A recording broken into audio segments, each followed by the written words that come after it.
اردو طریقۂ تدریس۔ زبان ایک معاشرتی اقتصادی عمل ہے۔ یہ اردو میتھڈالوجی ہے۔ سب اردو میتھڈالوجی 2 پارٹس میں ڈیوائڈ کریں گے اور یہ پہلا پارٹ ہے۔ اردو ایک معاشرتی اقتصادی عمل ہے۔ زبان کے 3 اقسام ہیں: اشاری زبان، تقریری زبان، تحریری زبان۔ تحریری اور تقریری ہر زبان کے لیے عنصر ہے۔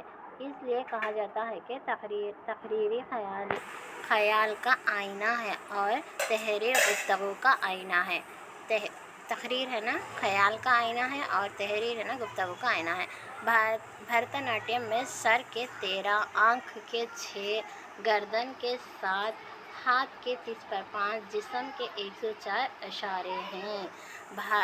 بھرتا ناٹیم میں سر کے 13، آنکھ کے 20 پر 6، گردن کے 7، ہاتھ کے 30 پر 5، جسم کے 104 اشارے ہیں۔ اردو ترکی زبان کا لفظ ہے۔ اس کے معنی لشکر یا فوج کے ہیں۔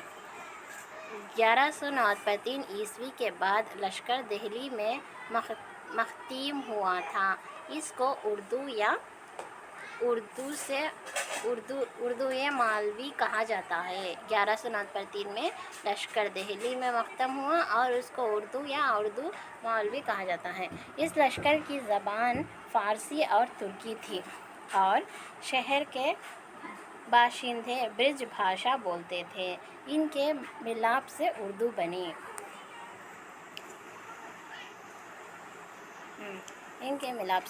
بنی۔ میر امن کے مطابق اکبر اعظم کے دور میں بیرونی مسلمانوں اور مقامی ہندوؤں کی زبانوں کے میل ملاپ سے اردو بنی۔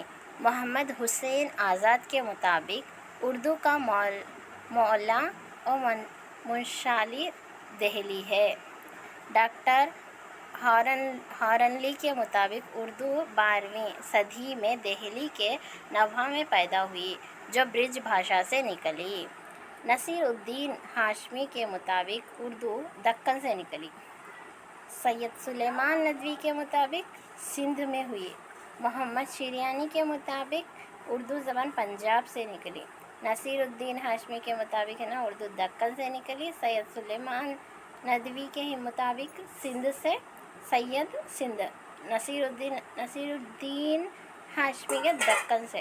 محمد شریانی کے مطابق زبان پنجاب سے نکلی۔ گیان چند کے مطابق اردو ہند آریائی خاندان کی زبان ہے۔ گیان چند کے حساب سے اردو ہند آریائی خاندان کی زبان ہے۔ محمد شریانی کہتے ہیں کہ جس زبان سے اردو ارتقا پائی وہ نہ برج ہے، نہ ہریانی ہے، خانوی ہے، بلکہ وہ زبان ہے جو صرف دہلی اور میرٹھ کے علاقوں میں بولی جاتی ہے۔ اردو دہلی کی قدیم زبان نہیں ہے بلکہ وہ مسلمانوں کے ساتھ دہلی آئی ہے۔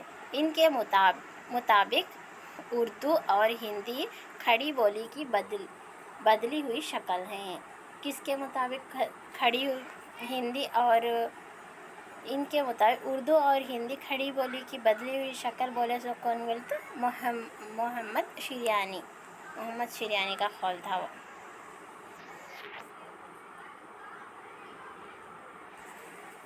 مسعود حسین خان کہتے ہیں کہ اردو کی پیدائش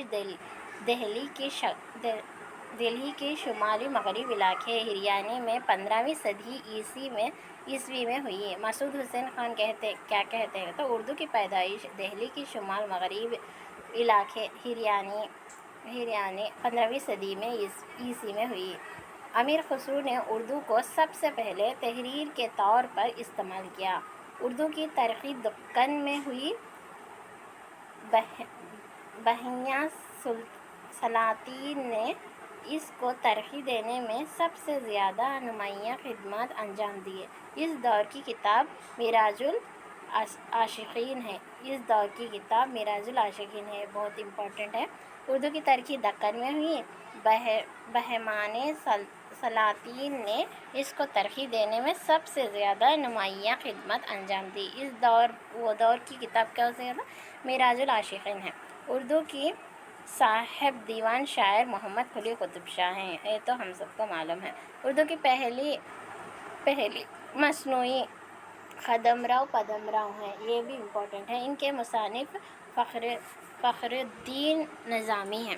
شمالی ہند میں سودا میر کے زمانے میں اردو شاعری کی ترقی ہوئی ہے۔ خالص اردو کے دوران سے شروع ہوا۔ دہلی دکنی اردو نثر کی ترقی غالب اور سر سید کے دور میں ہوا۔ اردو کے نثر کی ترقی غالب اور سر سید کے دور سے ہوا۔ فورٹ ولیم کالج ہی نے ہندی کو دیوناگری رسم الخط میں رواج دے کر ایک نئی زبان کو فروغ دیا۔ 19ویں صدی کے آغاز کے ساتھ ہی کلکتہ میں فورٹ ولیم کالج کا قیام عمل میں آیا۔ شمالی ہند میں اردو نثر کی پہلی تصنیف بیکٹ کہانی تسلیم کی جاتی ہے۔ 1938 میں ایک فارمولہ پیش کیا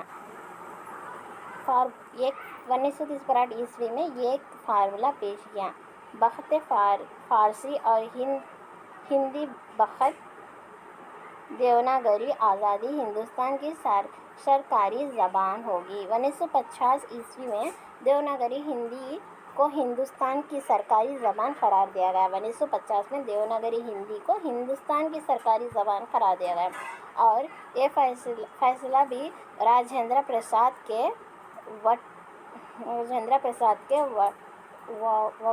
سے ہوا۔ اردو کو دستور کے 8ویں شیڈول کے تحت ملک کے 15 زبانوں میں شامل کیا گیا۔ 15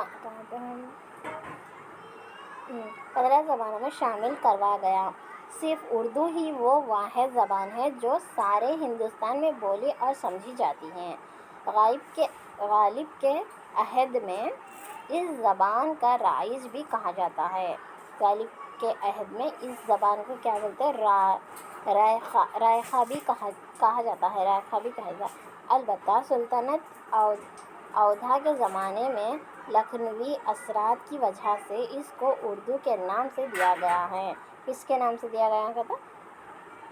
البتہ سلطنت اودھا کے زمانے میں لکھنوی اثرات کی وجہ سے اردو کا نام دیا گیا۔ مرکزی حکومت اردو کی ترقی کے لیے 1970 میں گجرال کمیٹی قائم عمل میں آئی۔ کون سی کمیٹی 1970 میں کون سی کمیٹی قائم عمل میں آئی؟ گجرال کمیٹی کون سے ڈیٹ میں ہوا؟ مطلب 1970 میں، جس کے چیئرمین اندر کمار گجرال تھے۔ انہوں نے 1975 میں اپنے رپورٹ پیش کیے۔ سب سے پہلے مغربی بنگال کے علاوہ اردو، اے پی میں، آندھرا پردیش میں تیلگو کے علاوہ اردو رکھنے کی احکامات جاری کیے۔ عام طور پر زبان کے دو پہلو ہوتے ہیں: اظہار مافی الضمیر، دوسروں کی بات کو سمجھنا۔ ایک اظہار مافی الضمیر، بولنا لکھنا اور بولنے کو اظہار مافی الضمیر کہتے ہیں۔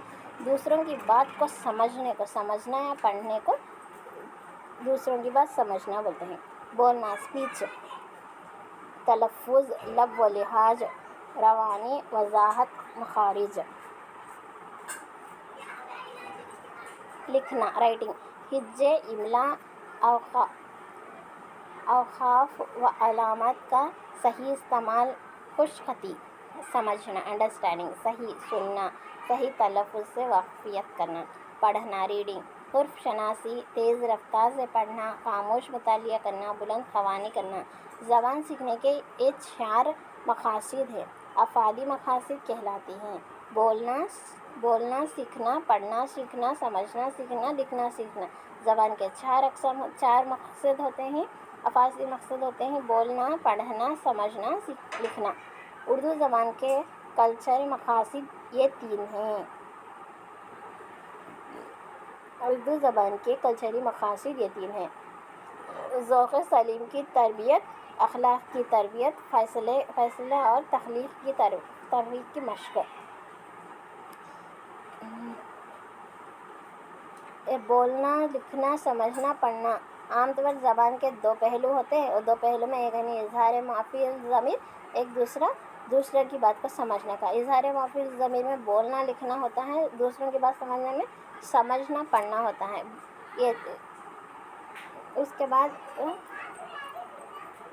اردو زبان کے کلچری مقاصد میں تین ہوتے ہیں: ذوق سلیم کی تربیت، اخلاق کی تربیت، فیصلے اور تخلیق کی مشق۔ اردو ہندوستان کی عوامی زبان ہے۔ اردو ملک کی ایک ایسی اقلیتی زبان ہے جو دستور میں حروف تہجی کی بنا پر ترتیب دیے جانے کی وجہ سے وہ آخری میں جگہ پا سکتی ہے۔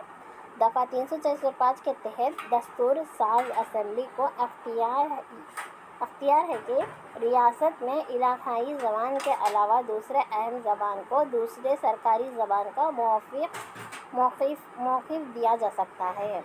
دفعہ 345 کے تحت دستور ساز اسمبلی کو اختیار ہے کہ ریاست میں علاقائی زبان کے علاوہ دوسرے اہم زبان کو دوسری سرکاری زبان کا موقف بھی دیا جا سکتا ہے۔ آرٹیکل 340(7) کے تحت صدر جمہوریہ کو یہ اختیار حاصل ہے کہ وہ عوامی نمائندگیوں کے پیش نظر یا ضرورت کے پیش نظر کے اقلیتی زبان کا جائزہ مقام دے سکتے ہیں۔ ایک کھلی حقیقت ہے کہ کوئی بھی زبان سرکاری سرپرستی کے بغیر ترقی کے منازل طے نہیں کر سکتی۔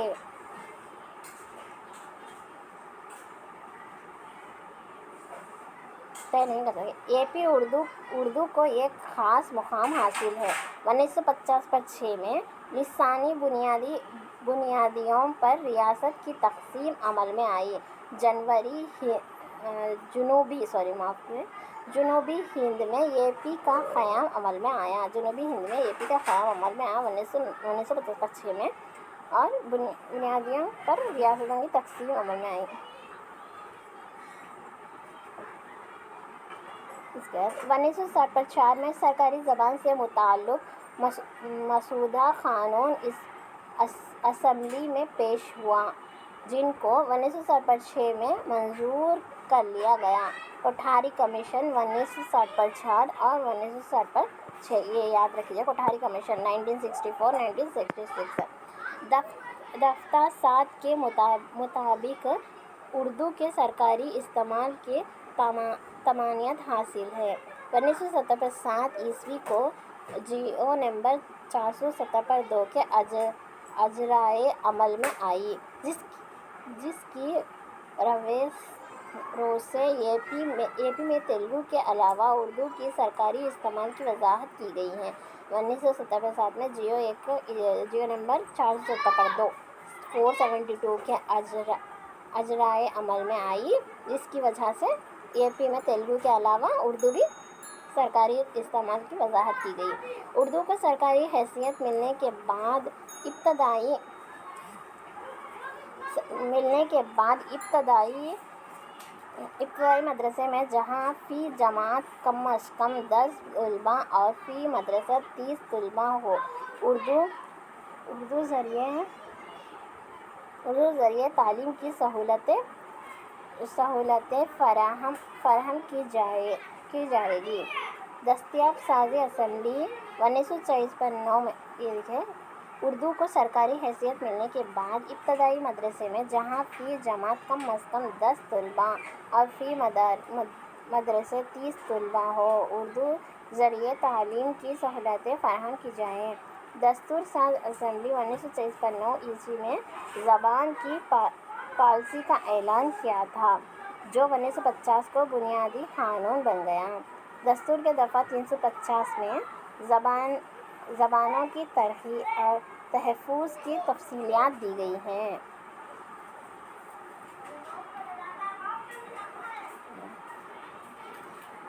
دستور کے دفعہ 350 میں زبانوں کی ترقی اور تحفظ کی تفصیلات دی گئی ہیں۔ دستور کی دفعہ 350 یہ اور 350 میں ترمیم کی ترقی برطانوی تعلیم مادری زبان میں ہو۔ دستوری ساز اسمبلی نہ صرف 15 زبانوں کو دستوری موقف دیا گیا۔ 1956 میں central board of education CABE نے 3 زبانوں کا 1956 میں CABE نے 3 زبانوں کا معاملہ پیش کیا۔ 1960 پر ایک میں چیف منسٹرز کی کانفرنس میں منظور کر لیا اور یہ سینٹرل کانفرنس میں یہ منظور کر لیا۔ یہ 3 زبانوں کا فارمولہ 1956 میں ہوا۔ 1960 پر 5 میں کوٹھاری کمیشن نے اس میں ضروری تبدیلی کی اور فارمولے تبدیل شدہ سے لسانی فارمولہ کہلاتا ہے، جس کی تفصیلات اس طرح ہیں: 1 سے 4 تک مادری زبان، 5، 6، 7 2 زبانیں، 8، 9، 10 3 زبانیں، 11، 12 کی سطح پر صرف 2 زبانیں کی تعلیم لازمی قرار دی گئی۔ 1960 پر 4، 1960 پر 5 کوٹھاری کمیشن کے ٹائم پہ سے لسانی فارمولہ کہلاتا ہے، جس کی تفصیل یہ ہے: 1 سے 4 تک مادری زبانیں، 5، 6، 7 2 زبانیں، 8، 9، 10 3 زبانیں، اور 10، 11، 12 2 زبانیں۔ پھر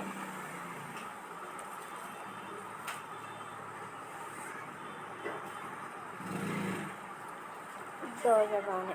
اس کے بعد شخصیت کی تعمیر میں مادری زبان بڑا ہی اہم رول ادا کرتی ہے۔ علم کی نشو و نما خواجہ غلام سعید کے مطابق مادری زبان وہ ہے جس کو بچے اپنے ماں کے دودھ کے ساتھ پیتے ہیں۔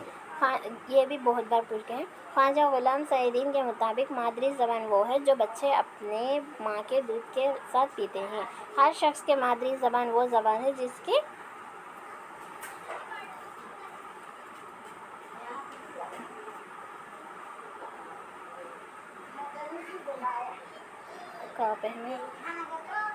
ہر شخص کی مادری زبان وہ زبان ہے جس کی مشق اور اکتساب کے موقع زیادہ سے زیادہ حاصل رہے اور ایسے زمانے میں حاصل رہے جو لسانی اکتسابی کا زمانہ ہوتا ہے۔ Delhi college, Fort William college, Sanskrit college Delhi میں اردو ہی ذریعہ تعلیم ہے۔ عثمانیہ یونیورسٹی کا قیام بھی اردو کے ذریعے تعلیم ہی کے لیے ہوا کرتا تھا۔ یہاں BA، MA، MBBS، LLB، engineering کی تعلیم بھی اردو میں ہوا کرتی تھی۔ زبان کی مہارت LSRW: سننا، بولنا، پڑھنا، لکھنا۔ سننے کی معنی صرف کانوں کو کھلا چھوڑ دینا نہیں، بلکہ سننے کے معنی صحیح الفاظ سننا اور موقع محل پر ان کا صحیح استعمال کرنا۔ زبان کی تعلیم کو ہم بنیادی طور پر 2 حصوں میں تقسیم کرتے ہیں۔ آغاز کرنے کی تعلیم: سننا اور بولنا۔ اظہار خیال کی تعلیم: بولنا اور لکھنا۔ آغاز کرنے کی تعلیم کس کو کہتے ہیں تو سننا اور پڑھنا۔ سننا، کانا سے سننا، منہ سے پڑھنا۔ کانا سے سننا، منہ سے پڑھنا کو آغاز کریں۔ اظہار خیال کی تعلیم مطلب بولنا، بولنا، لکھنا، بولنا بھی اور لکھنا بھی۔ گفتگو شخصیت کے آئیندار ہیں، ایک فن ہے۔ آج کے دور میں وہی شخص کامیاب جو اپنے بہتر گفتگو کے ذریعے اپنے خیالات اور مطالبات کو منوائے۔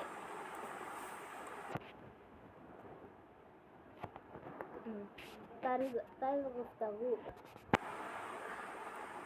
سکھانے کا طریقہ۔ طرز گفتگو سکھانے کا طریقہ۔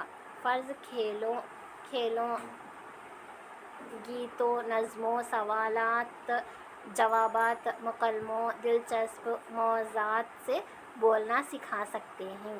5 سال کے بعد بچے کو پڑھنا سکھانا مفید اور کارآمد ہے۔ جان ڈیوی کا خیال ہے کہ پڑھنے کا آغاز دیر سے ہونا چاہیے۔ 5 سال کے بچے کو کیا کرنا؟ پڑھانا سکھانا چاہیے۔ دراز گفتگو کو سکھانے کا طریقہ کیسا طریقہ آتا ہے؟ جوابات سے، مکالمات سے، دلچسپی سے، موضوعات سے، گیتوں سے، نظموں سے، سوالات سے، فرض کھیلوں سے۔ اردو پڑھنے کا طریقہ۔ ترکیبی طریقہ، ابجدی طریقہ، صوتیاتی طریقہ۔ اردو پڑھنے کے طریقے 4 ہیں۔ ترکیبی طریقہ، ابجدی طریقہ، صوتی طریقہ، صوتیاتی طریقہ۔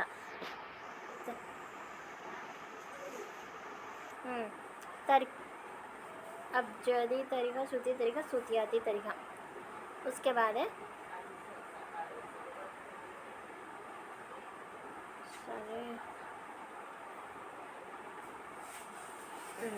اردو پڑھنے کے طریقے۔ ترکیبی طریقہ، تحلیلی طریقہ، مخلوطی طریقہ۔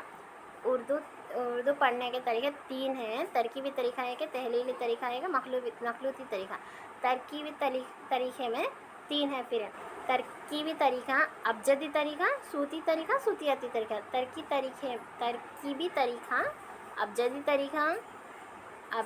طریقہ، صوتی طریقہ، صوتیاتی طریقہ۔ تحلیلی طریقے میں جملے کا طریقہ، کہانی کا طریقہ، اجزائی طریقہ۔ مخلوط طریقہ میں انتخابی طریقہ بھی کہتے ہیں اسے، مس اسٹونز کا طریقہ، سجاد مراز کا طریقہ۔ ترکیبی طریقے میں پہلے حروف الفاظ جملے عبارت کے طرف لے جاتے ہیں۔ ترکیبی طریقہ میں پہلے حروف الفاظ جملہ عبارت کی طرف لے جاتے ہیں۔ تحلیلی طریقے میں اس کے بالکل برعکس ہیں، اس سے بالکل اپوزٹ ہے۔ عبارت جملہ الفاظ حروف سکھاتے ہیں۔ مخلوطی طریقے میں ترکیبی اور تحلیلی طریقوں کو استعمال کر کے پڑھانا سکھاتے ہیں۔ کس میں؟ ترکیبی تحلیلی 2 ملائیں تو مخلوطی طریقہ بنتا۔ ترکیبی طریقے میں پہلے حروف سکھاتے ہیں، الفاظ ہیں، پہلے حروف ہے، بعد میں الفاظ، بعد میں جملہ، بعد میں عبارت کی طرف لے جاتے ہیں۔ تحلیلی طریقے میں کیا کرتے ہیں؟ پہلے عبارت کرتے، بعد میں جملہ کرتے، بعد میں الفاظ، بعد میں حروف بتاتے۔ ابجدی حروف تہذی الفاظ سازی کا ترکیبی طریقہ۔ مغربی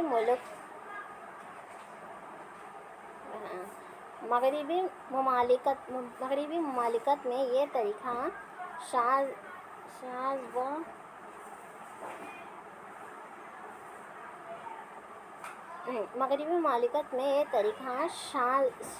و نادر ہی استعمال ہوا ہے۔ اس طریقے میں سب سے پہلے حروف تہذی کا نام سکھائے جاتے ہیں۔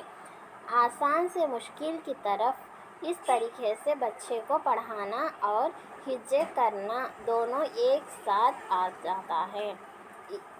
حروف تہذی لفظ سازی کا طریقے میں ابجدی طریقہ، حروف تہذی الفاظ سازی کے ترکیبی طریقے میں کیا ہوتا ہے تو آسان سے مشکل کی طرف جاتے بچوں کو پڑھانے میں، آسان سے مشکل کی طرف ہوتا ہے۔ آسان سے مشکل کی طرف کا طریقہ کون سا ہے بولتا؟ ابجدی طریقہ، حروف تہذی، لفظ سازی، ترکیبی طریقہ۔ صوتی طریقہ ایک قسم ہے ترکیبی طریقے میں کا ابجدی طریقہ ہے، یہ پہلا اس کے بعد ترکیبی طریقے میں 3 ہیں. ترکیبی طریقہ، ابجدی طریقہ، صوتی طریقہ، صوتیاتی طریقہ. ابجدی طریقہ کیا ہے؟ آسان کی طرف سے مشکل کی طرف لے جاتے ہیں، آسان سے مشکل کی طرف سے اس طریقے سے بچے کو پڑھاتے ہیں. بچے کرنا دونوں ایک ساتھ آ جاتا ہے، بچے کو ہجے کرنا ایک ساتھ آ جاتا. صوتی طریقہ، اس طریقے میں پہلے حروف کی آوازیں سکھائی جاتی ہیں. مانٹسوری اس طریقے کے حامی ہیں. صوتی طریقے کے حامی کون ہے بولتے؟ مانٹسوری. اس طریقے میں کیا ہوتا ہے بولتے؟ حروف کی آواز کو سکھاتے ہیں، حروف کی آواز کو بتاتے ہیں. کس میں؟ صوتی طریقے میں حروف کی آواز کو بتاتے ہیں. یہ مانٹسوری اس کے حامی ہیں. اردو مطلب اس کے بانی کون ہے تو مانٹسوری بولے. اردو سکھانے میں یہ طریقہ اتنا کارآمد نہ ہوا، یہ طریقہ ہے نا اردو سکھانے میں اتنا یوزفل نہیں ہے. صوتیاتی طریقہ، یہ طریقہ صوتیاتی طریقے کی بدلی ہوئی شکل ہے. صوتیاتی طریقہ یہ طریقہ کیا ہوا تھا؟ صوتیاتی طریقہ کی بدلی ہوئی شکل ہے. صوتی طریقہ کی بدلی ہوئی شکل یہ صوتیاتی طریقہ. صوتی طریقہ میں جو خامیاں تھے اس کو دور کرنے کے لیے یہ طریقہ نکالا گیا ہے. جو صوتیاتی طریقہ کیا ہے بولتا؟ صوتی طریقے کی بدلی ہوئی شکل. صوتی طریقہ لائک صوتی طریقے کے نعت کاج، یہ بھی صوتیاتی طریقہ. اس میں کیا کرتے گا تو صوتی طریقے میں جو بھی خامیاں تھے اس کو دور کرنے کے لیے یہ طریقہ لایا گیا ہے. کون سا؟ صوتیاتی طریقہ لایا گیا ہے. عرب کی صورت میں ہر حرف کی 3 زبر، زیر اور پیش کی آواز مقرر ہوئی ہیں. اعراب میں کیا ہوگا؟ زبر، زیر، پیش ہے، یہ 3 بھی کی آواز بھی مقرر ہوئی ہے، جس کی وجہ سے حروف تہجی کے تعداد میں اضافہ ہو گیا. یہ طریقہ بھی کارآمد نہ ہوا. صوتیاتی طریقہ بھی کیا ہوا تو کارآمد نہیں ہوا. ترکیبی طریقہ میں 3 ہے. ترکیبی طریقہ کون سے ہیں؟ ابجدی طریقہ، صوتی طریقہ، صوتیاتی طریقہ. ابجدی طریقہ کیا ہوتا ہے؟ آسان سے مشکل کی طرف بچے کو پڑھانا اور ہجے کرنا سکھاتے. کس میں؟ ابجدی طریقہ میں. ابجدی طریقہ کچھ کیا کہتے ہیں؟ حروف تہجی کا طریقہ کہتے ہیں اور لفظ سازی کا طریقہ بھی کہتے ہیں، ترکیبی طریقہ بھی کہتے ہیں. اور صوتی طریقہ میں کیا کہتے ہیں؟ مانٹسوری کا طریقہ بھی کہتے ہیں، صوتی طریقہ بھی کہتے ہیں. صوتی طریقہ میں حروف کی آواز کو پہلے حروف کی آواز کو سکھاتے، وہ طریقہ کیا ہوا؟ اتنا کارآمد نہیں ہوا. صوتیاتی طریقہ میں کیا کرتے ہیں؟ صوتی طریقہ کا لگ بھگ صوتی طریقے کا ویسا ہے بھی، لیکن اس میں کیا ہوا کرتے؟ اس میں ہے نا زبر، زیر، پیش کی آواز بھی مقرر کرے، لیکن یہ طریقہ بھی اتنا کارآمد نہیں ہوا. صوتی طریقے کی بدلی ہوئی شکل کون سی ہے؟ کہتے ہیں صوتیاتی طریقہ. ابجدی طریقہ، صوتی طریقہ، صوتیاتی طریقہ اور صوتیاتی طریقہ صوتی طریقے کی بدلی ہوئی شکل ہے. تحلیلی طریقہ. اب دیکھو اور بولو کا طریقہ. تحلیلی طریقہ کیا ہوتا ہے؟ دیکھو اور بولو کا طریقہ. دیکھو اور بولو کا طریقہ، اس طریقے کو لفظ طریقہ بھی کہتے ہیں. دیکھو اور دوسرا اب تحلیلی طریقہ، ترکیبی طریقہ ہو گیا نا. تحلیلی طریقہ، دیکھو اور بولو کا طریقہ، یہ طریقہ ہے، اس طریقے کو لفظ طریقہ بھی کہا جاتا ہے. معلوم سے نامعلوم کی طرف بغیر ہجے کے پڑھا جا سکتا ہے. بغیر ہجے کے پڑھنا معلوم سے نامعلوم کی طرف جاتا ہے. کوسا تحلیلی طریقہ دیکھو اور بولو کا طریقہ بھی کہتے ہیں. تحلیلی طریقے کو دیکھو اور بولو کا طریقہ بھی کہتے ہیں اور یہ معلوم سے نامعلوم کی طرف جاتا ہے.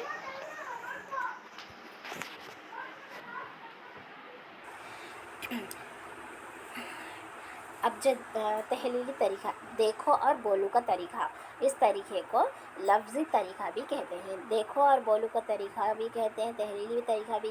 تحلیلی طریقے میں دیکھو اور بولو کا طریقہ، اس طریقے کو لفظی طریقہ بھی کہتے ہیں. معلوم سے نامعلوم کی طرف جاتا ہے. بغیر ہجے کو پڑھا سکتے ہیں، بغیر ہجے سے پڑھ سکتے ہیں. لفظ کو دیکھتے ہی پہچاننے اور تلفظ کرنے لگتے ہیں اور بعد میں حروف سیکھتے ہیں.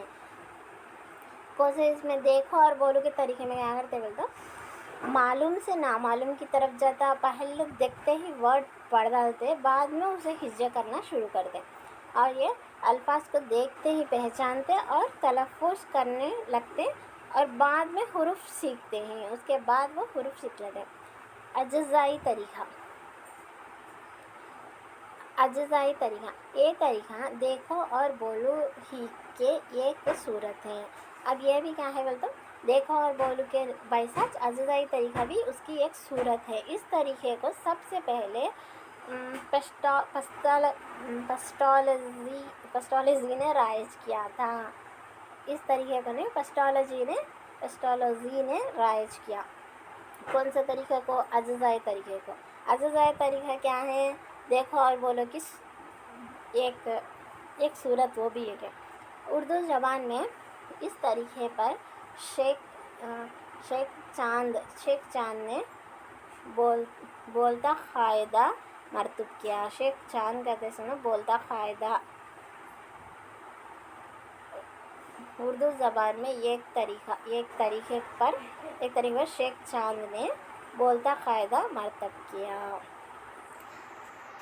یہ طریقہ دیکھو اور بولو طریقہ کی ایک صورت ہے۔ اس طریقے کو سب سے پہلے پسٹالوجی نے رائج کیا۔ اردو زبان میں ایک طریقے پر شیخ چاند نے بولتا قاعدہ مرتب کیا۔ جملے کا طریقہ، یہ طریقہ صوتی طریقے کے بالکل برعکس ہے۔ صوتی طریقہ ہے نا، جملے کا طریقہ کیا ہے بولتے صوتی طریقے کے بالکل برعکس ہے۔ اس طریقے کو طریقے خیال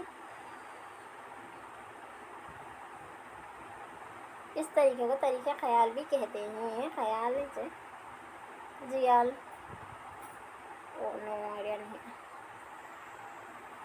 بھی کہتے ہیں، کہا جاتا ہے۔ اس طریقے میں پہلے جملہ سیکھتے ہیں۔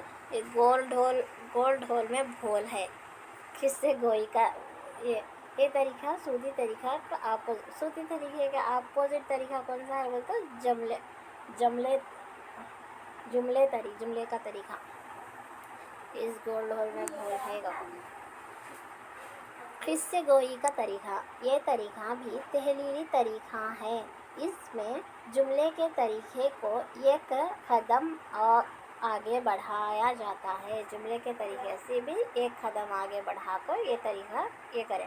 جملے واری طریقے سے جملے کی عبارت اور معنی میں مطابقت پیدا کرائی جاتی ہے، اور آخر میں لفظوں اور پھر سب سے آخر میں حروف کی شناخت کرائی جاتی ہے۔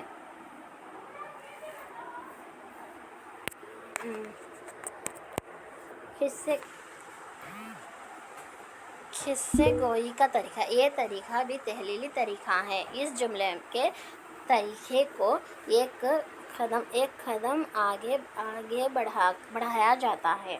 جملے واری طریقے سے جملے کی عبارت اور معنی میں مطابقت پیدا کرائی جاتی ہے، اور آخر میں لفظوں اور پھر سب سے آخر میں حروف کی شناخت کرائی جاتی ہے۔ سب سے آخر میں کیا کرتے ہیں؟ حروف کی شناخت کر دیں۔ اب تاڑ بنا جا کے مخلوطی طریقہ،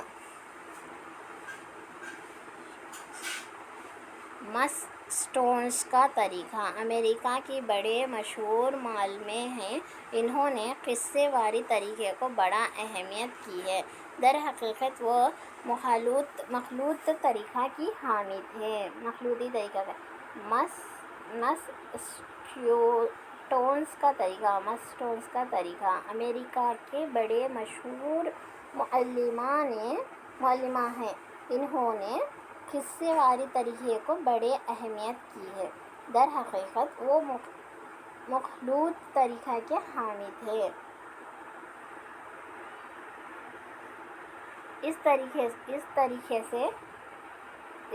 سے کم از کم 6 ہفتے اور زیادہ سے زیادہ 4 مہینے میں بچے کو پڑھنا آ جاتا ہے۔ کون سے طریقے میں؟ سٹونز کا طریقے میں 6 ہفتے یا 4 مہینوں میں پڑھنا آ جاتا ہے۔ سجاد مراز کا طریقہ۔ اس طریقے پر اردو پڑھائی جائے تو بچے بہت جلد پڑھنا سیکھ لیتے ہیں۔ اس طریقے سے دوسرے طریقے کے مقابلے میں یہ طریقے سے تعلیم دینے سے چار چوتھائی وقت میں بچے سیکھ جاتے ہیں۔ عبارت خوانی کے دو اقسام ہوتے ہیں: بلند خوانی، خاموش خوانی۔ عبارت خوانی کا کام یہ ہے کہ کہے ہوئے الفاظ اور بولے ہوئے الفاظ کے مطابق سیکھے اور ان کا مفہوم دوسروں پر واضح کر سکے۔ چارٹس بولتے ہیں۔ عبارت خوانی کیا ہے؟ دو قسم کے ہوتے ہیں: بلند خوانی، خاموش خوانی۔ عبارت خوانی کا کام یہ ہے کہ کہے ہوئے الفاظ اور بولے ہوئے الفاظ کے مطلب سیکھے اور ان کا مفہوم دوسروں پر واضح کرے۔ وہ بولے سنو کو چارٹس ہے۔ اچھی آواز اور اچھے تلفظ کا دار و مدار اچھی صحت پر ہے۔ کولر اور کک کا خیال ہے کہ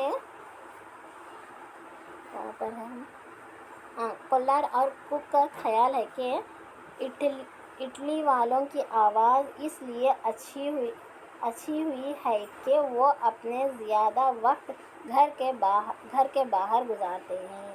کک اور کولر کا خیال یہ ہے کہ اٹلی والوں کی آواز اس لیے اچھی ہوئی کہ وہ اپنے زیادہ وقت گھر کے باہر گزارتے ہیں۔ خشک خوانی کا اوصاف: اخراج یا مخارج: عبارت کے صحیح تلفظ اس وقت ممکن ہوتا ہے جبکہ مدرسے کو حروف کی صحیح علم ہو۔ جہاں سے حروف نکلی جائے اس کو مخارج کہتے ہیں۔ خشک خوانی کے اوصاف: اخراج یا مخارج: عبارت کے صحیح تلفظ اس وقت ممکن ہوتا ہے جبکہ مدرس کو حروف کے صحیح علم ہو۔ جہاں سے حروف نکلی جائے اس کو مخارج کہتے ہیں۔ اعراب: زبر، زیر پیش، سکون اور تشدید کو اعراب کہتے ہیں۔ اعراب کسے کہتے ہیں؟ زبر، زیر پیش اور تشدید کو اعراب کہتے ہیں۔ مدرس عبارت خوانی کے وقت خاص طور پر اعراب کا خیال رکھے اور طلباء کو اس کی مشق کروائے۔ تفصیل: عام طور پر طلباء ایک ہی سانس میں پورا سبق پڑھنے کی کوشش کرتے ہیں یا پھر آہستہ آہستہ رک کر پڑھتے ہیں۔ پڑھنے کی رفتار نہ تیز ہو اور نہ ہی آہستہ بلکہ اعتدال پر ہو۔ میرے زبان نہیں آ رہی ہے۔ معاف کیجیے، پڑھ لیجیے آپ۔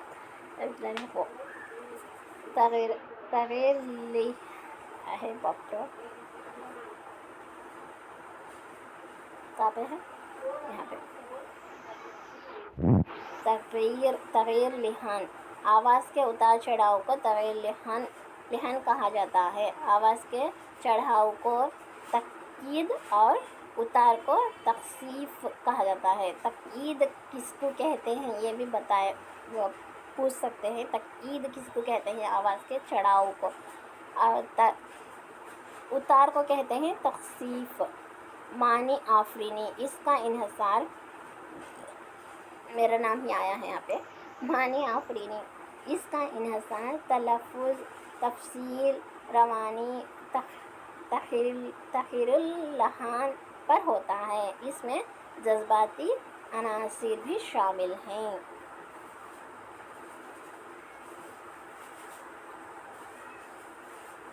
پڑھتے وقت ایسا ہو کہ سننے والے اس سے متاثر ہو، یہ ایک قدرتی عطیہ ہے۔ فقیر بندی: ہر عبارت میں لفظ جملہ اور فقیر کا ایک باہمی رابط ہوتا ہے۔ طلباء جگہ جگہ رک کر پڑھتے ہیں یا تیزی کے ساتھ بغیر کسی وقت کے 2-4 سانس میں عبارت پڑھنے کی کوشش کرتے ہیں۔ فقرہ بندی کے وقت لفظ، جملے اور فقرے کا مناسب خیال رکھا جائے۔ فقرہ بندی: ہر عبارت میں لفظ، جملہ اور فقرے کا ایک باہمی رابط ہوتا ہے۔ طلباء جگہ جگہ رک کر پڑھتے ہیں یا تیزی کے ساتھ بغیر کسی وقفے کے 2-4 سانس میں عبارت پڑھنے کی کوشش کرتے ہیں۔ فقرہ بندی کے وقت لفظ، جملہ اور فقرے کا مناسب خیال رکھا جائے۔ روحانیہ سیاست: بلا جھجک، بلا تکلف عبارت خوانی کا نام سیاست یا روانی ہے۔ بلا جھجک عبارت خوانی کا نام سیاست یا روانی ہے۔ بلند خوانی کی 3 صورتیں ہیں: معلم کی بلند خوانی، طلباء کی انفرادی، طلباء کی اجتماعی۔ نظم خوانی: سیدھا کھڑا ہونا، ادھر ادھر حرکت نہ کرنا، پڑھتے وقت گلا پھاڑ کر نہ پڑھنا۔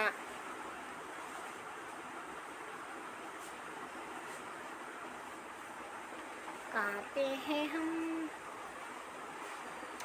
نظم خوانی: سیدھا کھڑا ہونا، ادھر ادھر حرکت نہ کرنا، پڑھتے وقت گلا پھاڑ کر نہ پڑھنا اور نہ ہی دھیمی آواز میں پڑھنا۔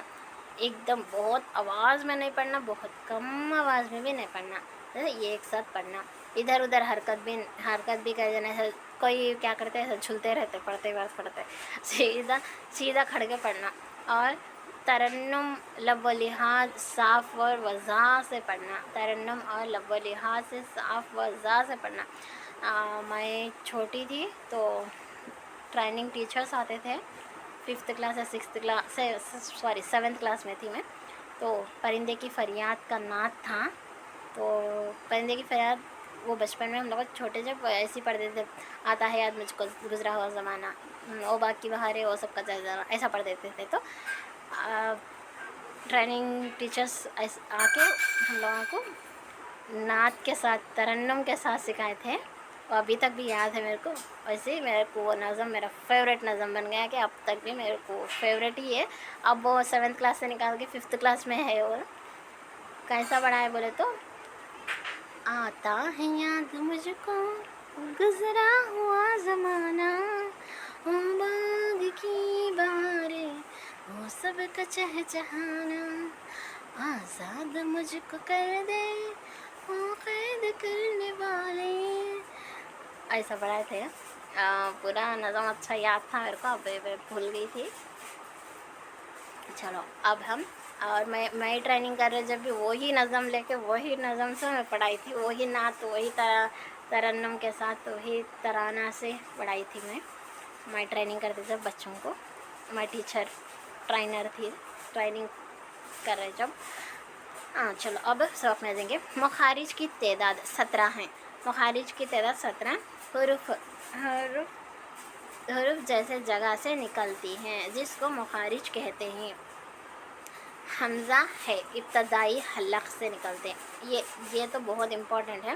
حمزہ ہے ابتدائی حلق سے نکلتے ہیں۔ قاف زبان کی جڑ اور تالو سے نکلتے ہیں۔ عین ہا وسط حلق سے نکلتے ہیں۔ عین خا انتہائی حلق سے نکلتی ہے۔ کاف ابتدا بیچ تلو سے نکلتی ہے۔ شین ای درمیانی زبان اور تالوں سے نکلتی ہیں۔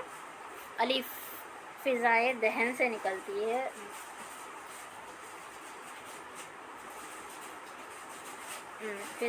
الف ہو گیا نا، کہاں پہ؟ ہاں، بے میم دال پہ ہونٹوں کے بیچ میں سے نون غنہ ناک کے یا غنہ نکلتا ہے، سے گناہ۔ لام زبان کے کنارے اور